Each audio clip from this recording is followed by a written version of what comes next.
Should scientists share data in climate science? In recent years, critics of climate science have persistently sought access to raw data from the Climatic Research Unit at the University of East Anglia, UEA. Their efforts, often invoking the UK's Freedom of Information Act 2000, aim to uncover evidence contradicting the scientific consensus on anthropocentric climate change. Climate scientists, viewing these requests as a campaign to waste their time and undermine their research unfairly, became increasingly skeptical.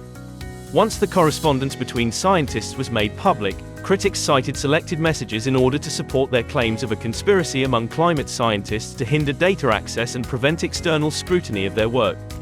Subsequent inquiries devoted considerable attention to the issue of raw data access.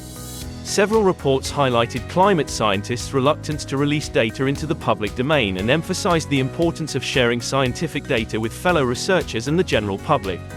For instance, the report by the UK House of Commons Science and Technology Committee quoted a response from Phil Jones of the Climatic Research Unit to Warwick Hughes, who had requested access to the raw data held by the unit.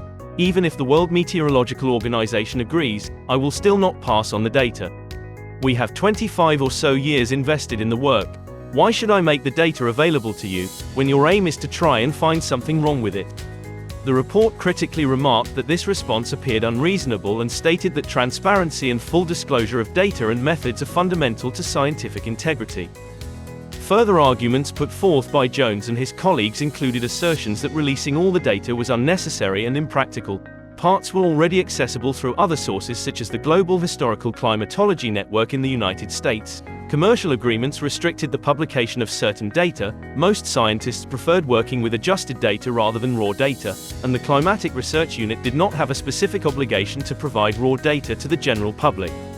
While the committee appeared to acknowledge some of these points and sympathized with Jones' frustration in handling data requests driven by motives to undermine his work, the report concluded that the Climatic Research Unit should have been more transparent with the raw data and followed a more open approach to data availability.